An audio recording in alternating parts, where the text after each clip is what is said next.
Eunon, la historia interminable de Michael Ende, ¿eh? Con Nesca. Guten Morgen. ¿Qué es fantasía? Fantasía es la historia interminable. ¿Dónde está escrita esa historia? En un libro de tapas color cobre. ¿Dónde está ese libro? Entonces estaba en el desván de un colegio. Este libro, aquí con su tapa de plástico, una cubierta que se decía en antiguo. No sé si la puse yo o la puso mi madre, mi ama. Probablemente, como está mal colocado, pues seguramente la puse yo.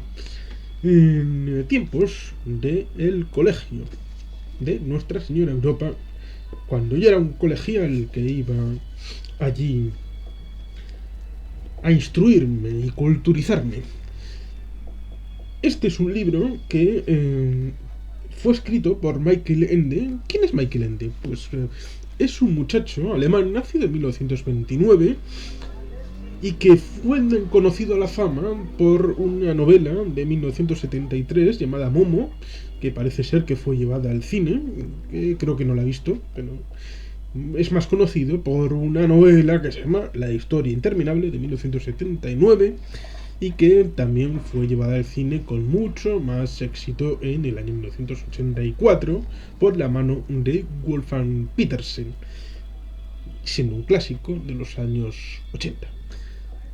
Rememorable incluso al final de la tercera temporada de Stranger Things, pero ya habrá tiempo de todo eso. La novela es una novela que, como se puede ver, está en color verde y en color rojo. Los dos ámbitos, porque la historia interminable es una historia de fantasía, no solamente de fantasía, de aventura, sino de la zona conocida como fantasía. Y como he dicho antes, fantasía es la historia interminable y la historia interminable es la historia de fantasía. Bastian Baltasar Bux es el protagonista. Michael Ende fue un alemán nacido en Baviera que vivió el periodo del nazismo, y es un tema importante a pesar de que no esté explícitamente puesto en sus novelas. Pero estuvo en un frente antinazi en su juventud. Recordemos, nació en 1929, con lo cual tenía unos 15 años para el año 1944. Es decir, ya, bueno, en aquella época los jóvenes por obligación tenían que madurar antes. Llegaban la fruta a tonalidades más maduras probablemente antes que ahora en 1921, más 100 años. Es decir, el centenario de 1921. Casi nos estamos acercando al centenario del nacimiento de Michael Ende. Y después de la guerra, pues empezó a tener relación con la literatura, a partir de los años 47-50. ¿Qué nos podemos encontrar con la historia interminable? Nos encontramos con una historia en la que en dos planos, en el plano de la ciudad, con el señor Corander, el librero, al que le roba Bastian el libro, va al colegio, se pone en el desván y se pone a leer la historia interminable, y hay una primera parte en la que tratan de salvar fantasía porque la nada está destruyendo aquel lugar, y la emperatriz infantil también tiene una enfermedad que parece que pueda estar vinculada a la nada, o por lo menos a la extensión de la nada. Claro, luego hay una segunda parte que tiene mucho que ver con un delicado equilibrio que está al filo de la navaja en el pensamiento del autor, porque claro, por un lado, nos trata de poner el asunto de que la fantasía, la imaginación es importante para el ser humano en todas las etapas de su vida, y por lo tanto, si la imaginación se pierde, esa forma de plasmación de la realidad de nuestros sueños y deseos y esperanzas, que es el mundo de fantasía, desaparecerá para siempre. Pero por el otro lado, como le dice el padre en algún momento, ahora no recuerdo en dónde en concreto, pero le dice que tienes que tener los pies en la tierra clavados para que la realidad lleve el peso de tu vida. Por lo tanto, en la segunda parte de la novela trata de exponer las consecuencias de los deseos, porque, y es curioso, la novela puede que no sea la novela sino la película de 1984 lo que tuvo tal impacto incluso en el Estado español, que hay al menos dos grupos de música que tienen el nombre de cosas de la novela, como son Aurin y Vetusta Morla. Tenemos así pues no solamente una novela que está escrita en rojo y en verde, sino también que está dividida en dos partes, una primera y una segunda. La primera en la que trata de salvar fantasía, de darle una nueva vida a la emperatriz infantil, de darle una oportunidad a ese mundo, pero después no solamente puede haber un niño, sino que tiene que haber una restauración de la conexión entre fantasía y la humanidad, con lo cual Bastian debería de volver a la humanidad para dar la buena nueva y mantener ese vínculo. ¿Por qué digo que es importante la lucha antinazi de Michael Ende en el inicio de su juventud? Pues porque por lo menos hay dos elementos que tienen importancia para comprender esa realidad que subyace de la idea de fantasía y del colegio. En el colegio, luego hay un tercero, ahora no me acuerdo. En el colegio, él va a un desván donde hay mantas militares, recuerdos de otra época. Claro, es la guerra, que no hacía tanto, porque él mismo fue un niño de la guerra. Las mantas militares, los ocupantes, probablemente los estadounidenses, que son los que se establecieron en Baviera, en su Múnich natal, de un ejército de ocupación, y si no, pues restos de la Wehrmacht, es decir, del ejército del Tercer Reich, con lo cual es un elemento de terror que, claro, dicen por el otro lado, la segunda. Cuando algo malo pasa en la humanidad y pierden la conexión con sus deseos y esperanzas, es decir, su alma buena, su ángel positivo, su ángel a secas, el otro sería el demonio, su ángel que es el que les eleva por encima de sus limitaciones a la humanidad, pues tendríamos que esa nada repercutiría en malos pensamientos, mentiras, maledicencias y cosas que perturban la convivencia en la humanidad. Con lo cual sería un viaje de ida y vuelta en el que si la humanidad envía lo bueno, allí florece y entonces vuelve con retorno de feedback positivo. Pero si la humanidad pierde las esperanzas, entonces la nada se instala allí y la nada de allí retorna en cosas como, por ejemplo, sí, el nazismo, sí, Hitler, sí, las SS, sí, los campos de exterminio. No está explícitamente puesto, pero a poco que reflexiones, no solamente la biografía de Michael Ende, sino también esas cosas que pueden estar en alguien que escribe una historia como esta en el año 1979, pues está ahí. Yo creo que es legítimo pensar que está ahí. Lo mismo que la ausencia de la madre de Bastien. El padre, que no tiene nombre, en la novela no tiene nombre, y solamente aparece dos momentos, al inicio de la novela y al final de la novela, al final del todo, porque es el reclamo para traer de vuelta a Bastien a la Tierra desde la zona de fantasía. Pues la madre, que encarnaría Si el padre, la patria, patria, la madre, el matriarcado, es lo que da sentido a la vida. Es más, los judíos dicen que el judaísmo se transmite por línea materna, con lo cual es lo más importante, las madres. Bastian no tiene a su madre, la perdió, con lo cual eso influye y cambia muchísimo en la forma de encarar su relación con la realidad y con la vida. Es como la irrupción de la nada en su mundo. Todo cambia. Y él tiene dos opciones. O refugiarse en la fantasía o convivir con la nada. Es difícil. Hay otras propuestas que tratan el mismo tema, más o menos. Este de un niño que se refugia en mundos de fantasía y que, bueno, pues luego tiene que, en cierta medida, madurar por su cuenta para tratar de volver a encauzar su relación con la realidad de una manera más fructífera y más empática y más cercana y próxima.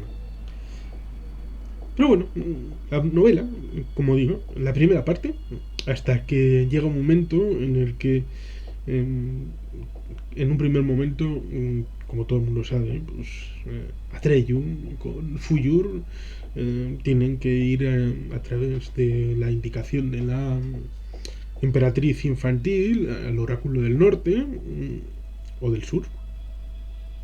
¿Cuál era? ¿El oráculo del norte o del sur? A ver si se acuerdan. Porque, ¿cómo es posible que haya norte y sur en un lugar donde no hay fronteras? ¿Ah? Pero bueno, es fantasía.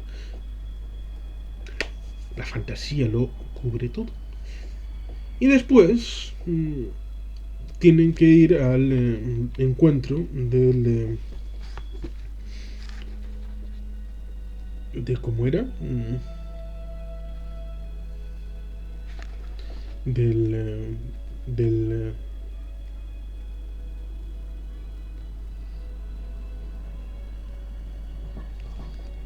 no, el Coab no, eso ya es pasarnos.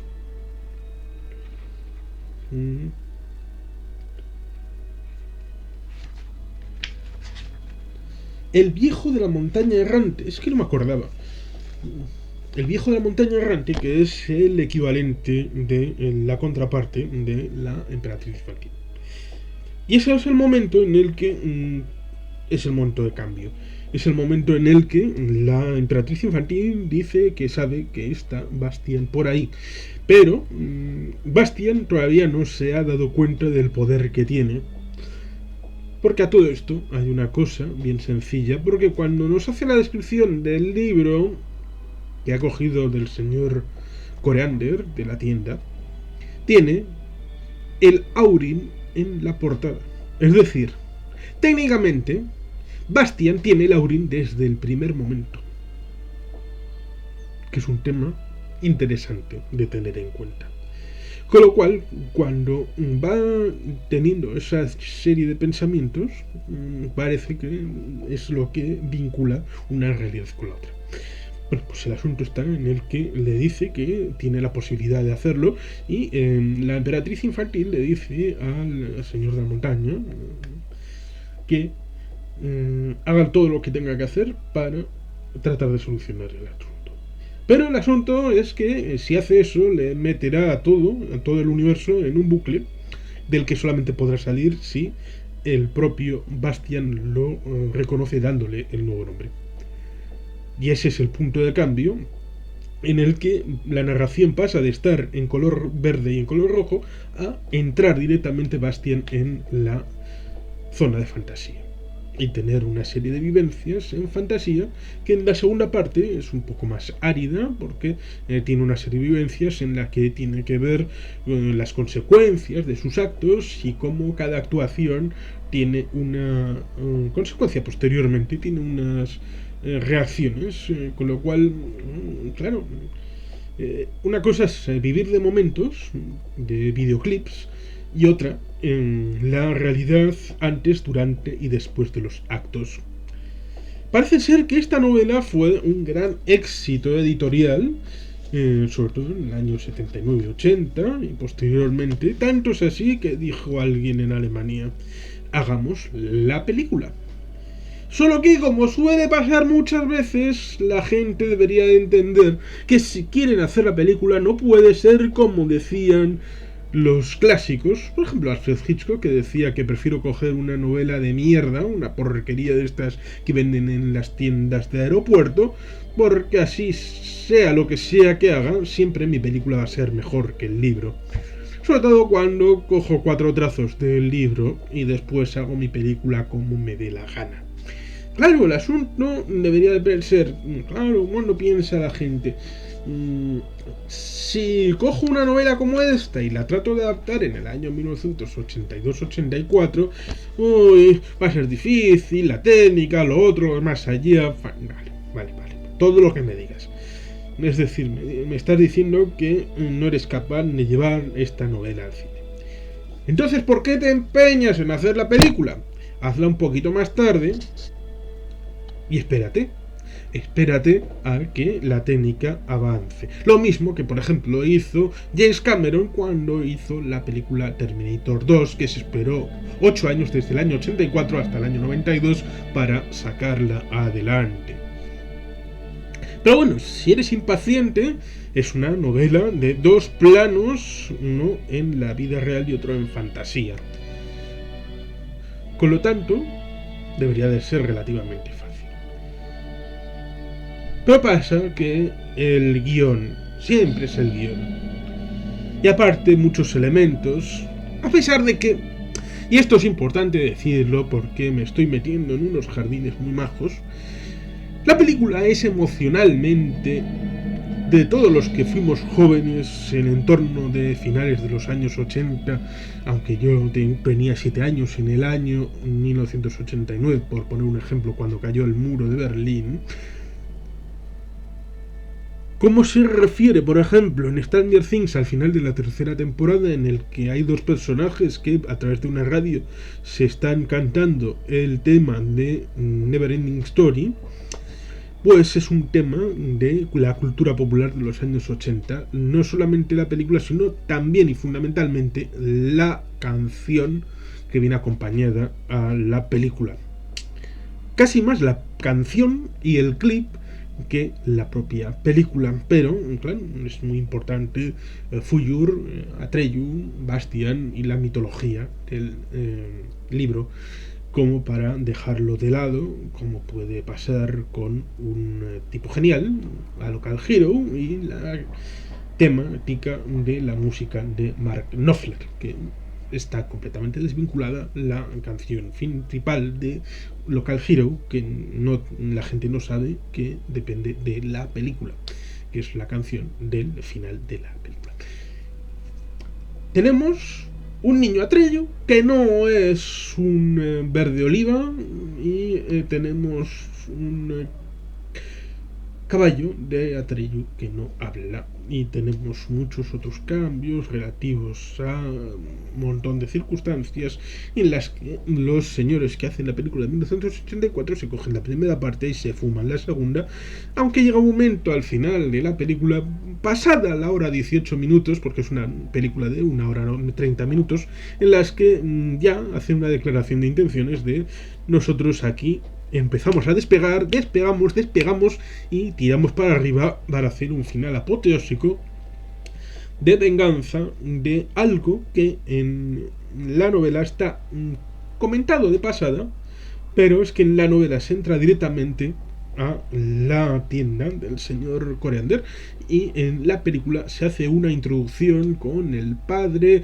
en la casa y una serie de circunstancias más propias del mundo anglosajón, como es el asunto de la natación, la equitación, que si esto, que si lo otro. En el libro es una situación más empática, de una clase más humilde de la familia de Bastian, con un padre que no se menciona y con una madre que tampoco se menciona. Eso sí, hay otra cosa muy interesante relativo con la relación con la guerra.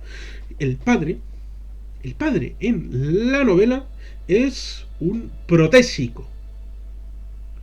Recuerden muchas imágenes de la Primera Guerra Mundial al finalizar, de mucho tiempo ocultadas, de prótesis para los veteranos víctimas de la guerra que venían del frente, de la cara, de rellenar huecos, de extremidades. Es un protésico dental, pero no deja de tener una cierta vinculación con una relación con esos vínculos con la guerra que pudo haber visto el propio Ende en propias carnes siendo joven. Por lo tanto, tenemos una película que, claro, abre con la canción principal a todo trapo, con unas imágenes preciosistas, años 80, maravilloso. Es que te meten ya en la película y la película se deja ver. Es maravillosa, es muy buena en el sentido de una experiencia y además, por lo menos, mantiene esa identidad, esa idea en el corazón de la película respecto al asunto de la vinculación de la fantasía con la humanidad. La idea que está encapsulada, por lo menos en la primera parte de la novela, está en el alma de la película. Por lo tanto, en cierta medida es el vínculo emocional que permite perdonar los pecadillos relativos a la novela. Pero eso sí, el propio Michael Ende se cabreó muchísimo a la hora de ver lo que había firmado, porque no le enseñaron el contrato, y pidió que por favor quitaran su nombre porque aquello no era la adaptación de su novela. Y es cierto, hasta no haber leído la novela, yo pensaba que era una gran película y que estaba estupendamente. Pero, claro, lees la novela y te encabronas, sobre todo como un servidor que ha escrito ya 6 novelas. Con lo cual me puedo empatizar mucho en la idea de la novela de Michael Ende. Pero es que no solamente eso, sino que vieron el éxito y después de haber hecho esta primera película en el año 1984, hicieron en el año 1990, se cogieron y dijeron, la Warner Brothers, esto ha tenido éxito, con lo cual vamos a salir de Alemania, bueno, solamente para el tema de localizaciones, pero básicamente vamos a sacarla y vamos a llevarla al mundo civilizado, es decir, al mundo anglosajón, y vamos a hacer un nuevo capítulo de la historia interminable, fundamentalmente llevándonos a cabo la segunda parte del libro, o intentándolo. Sacaron algunos temas ligados a la Sayide, que en la novela evidentemente tiene un tratamiento muy diferencial al que tiene en esta película el señor George Miller, un George Miller completamente desconocido y no famoso. Tenemos a Jonathan Brandis, que coge el papel de Bastian Balthasar Buch. Este Jonathan Brandis, que posteriormente aparecería en Sequest desde el año 1993 al 1996 con Roy Scheider, y que en el año 2002, con 27 años, no, tenía 26 en ese momento, 27 fue en 2003 que pasó lo que pasó.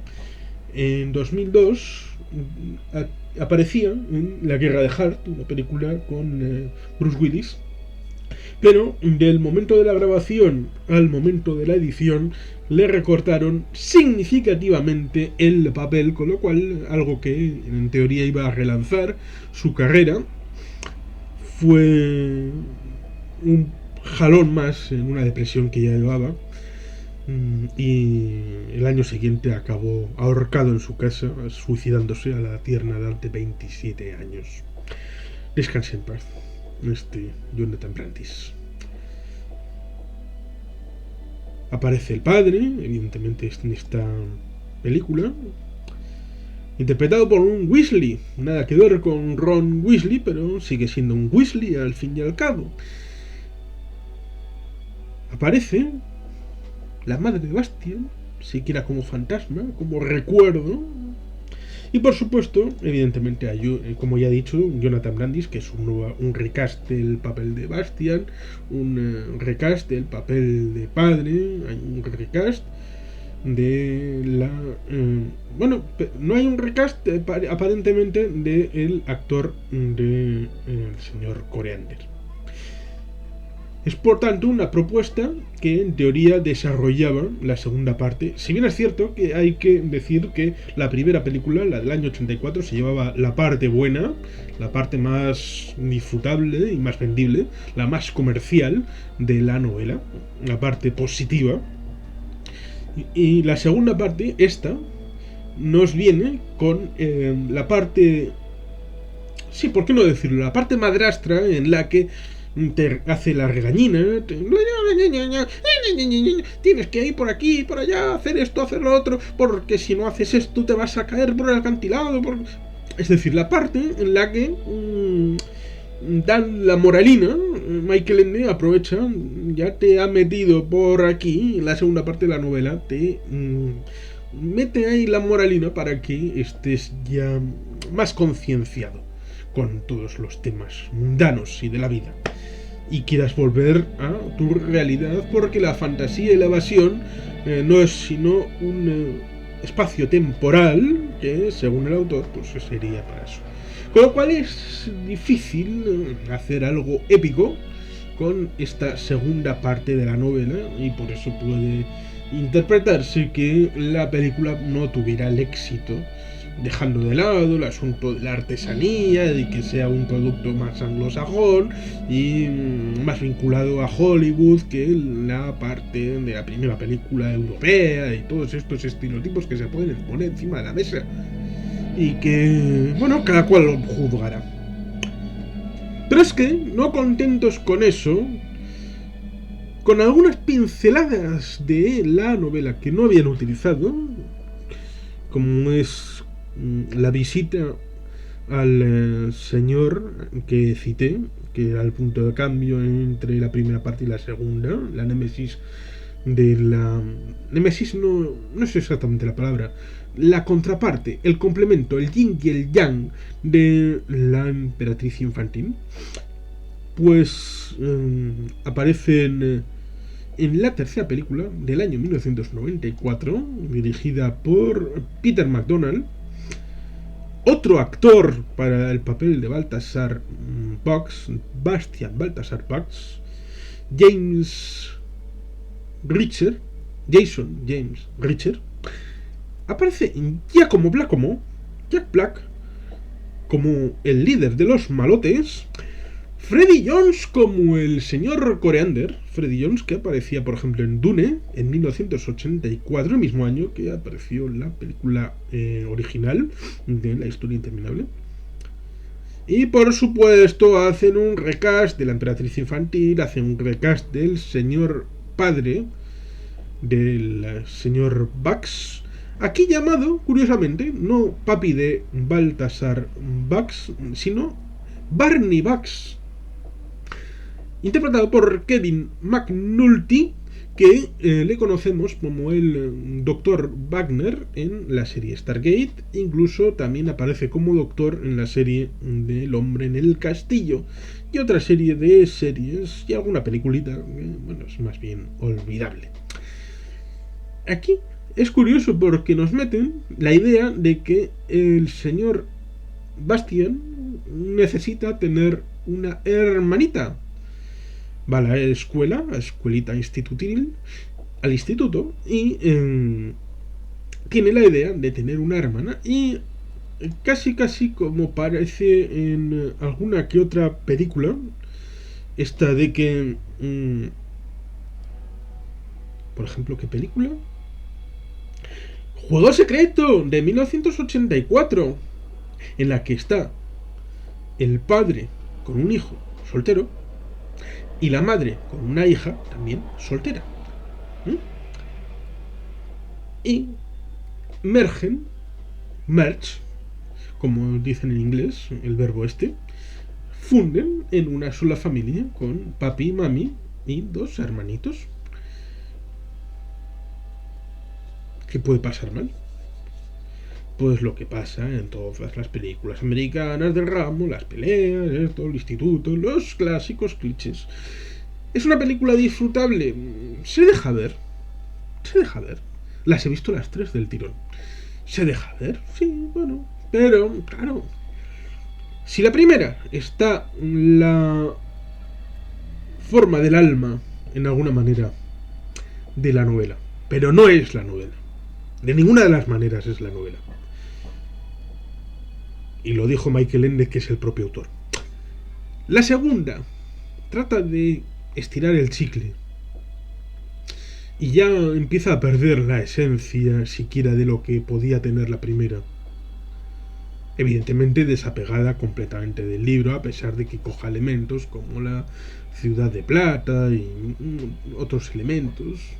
Pero ya la tercera película, aquello ya se le acabó, se desliga completamente. Y podrían haberse inventado una cuarta parte, pero ya no ameritaba por el tema de los dineros. Porque al fin y al cabo hizo 5 millones la tercera película. No sé cuánto pudo tener de presupuesto, pero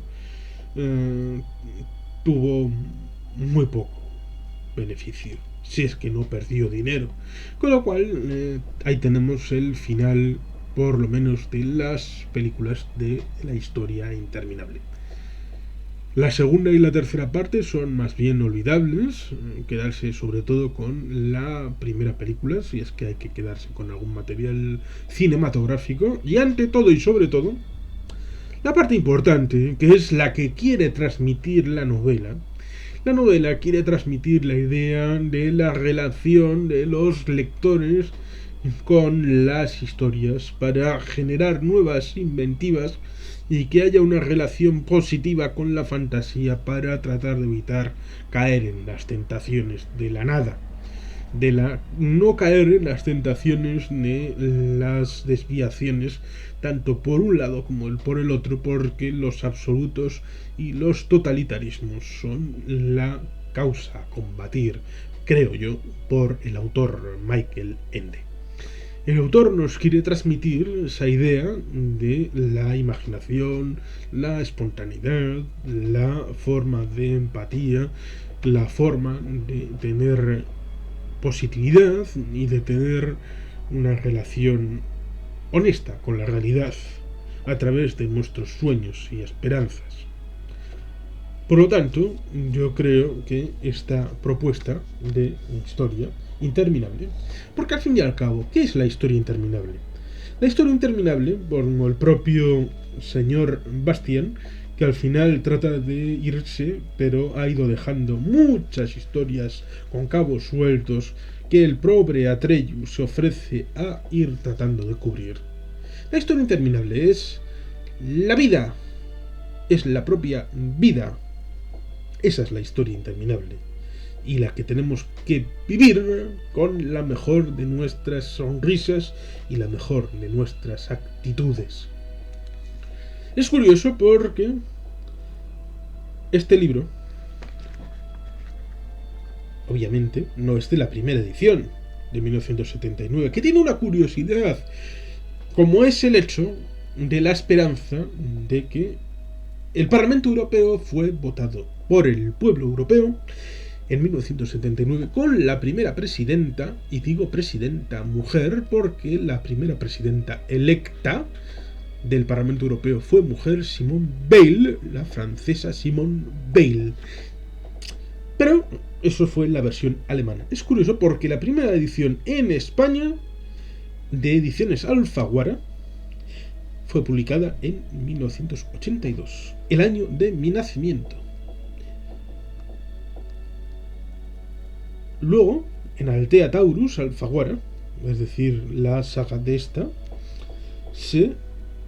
la primera edición es de mayo del 82, mi mes y mi año. Y después, el año 86. Es una fecha importante. Y es curioso porque el año 86 es el año en el que yo entré al colegio. Cosas curiosas, ¿verdad?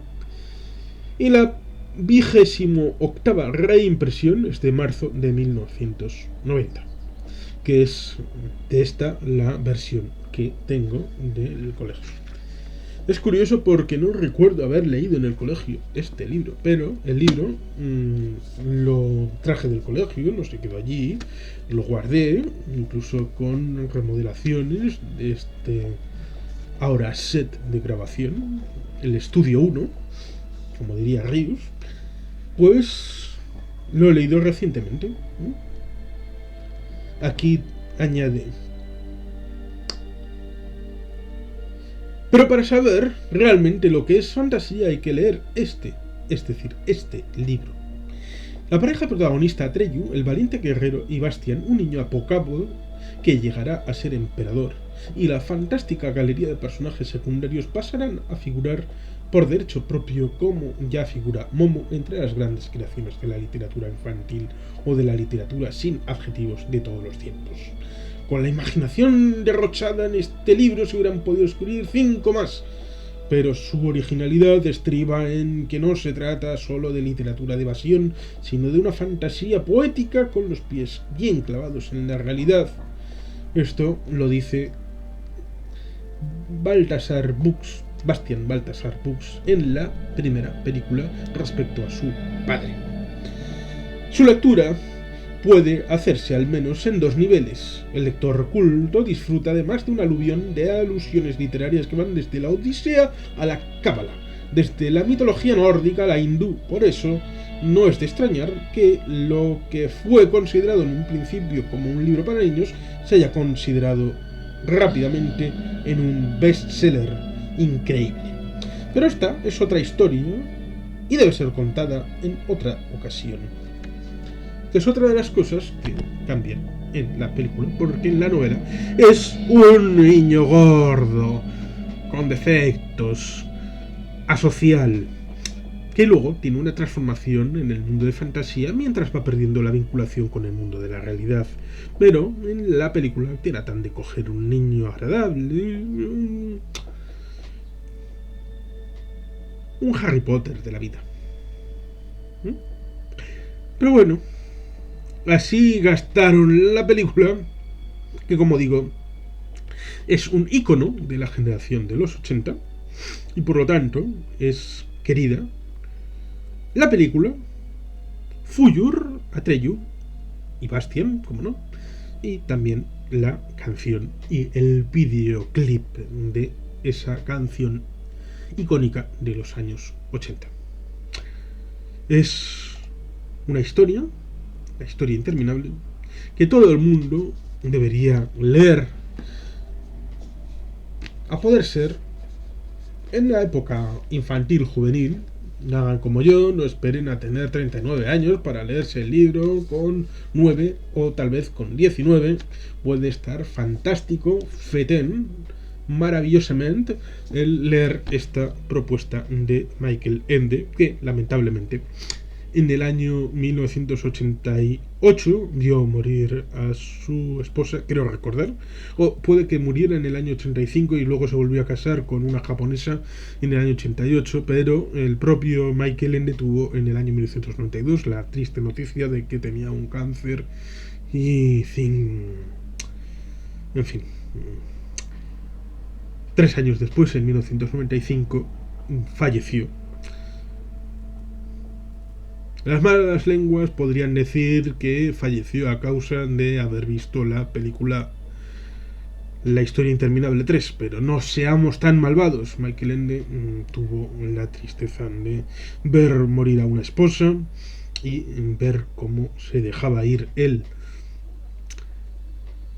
La historia interminable es el legado más perdurable de Michael Ende y como tal hay que honrarlo de la única manera que se puede hacer. ¿Viendo las películas? No. ¿Viendo la primera película? Bueno, pues el que más ganas tenga, que la vuelva a ver, pero la parte importante está en estas hojas. Que si bien aquí no está Laurin para dictarnos que está protegido por la emperatriz infantil, el alma está dentro, el Laurin está dentro, Bastian está dentro, Atreyu está dentro, Fuyur está dentro. Y está la historia interminable y el mundo de fantasía. Y sin más, es que ricasco, Aurebat, Betty Helpian, Auf Wiedersehen.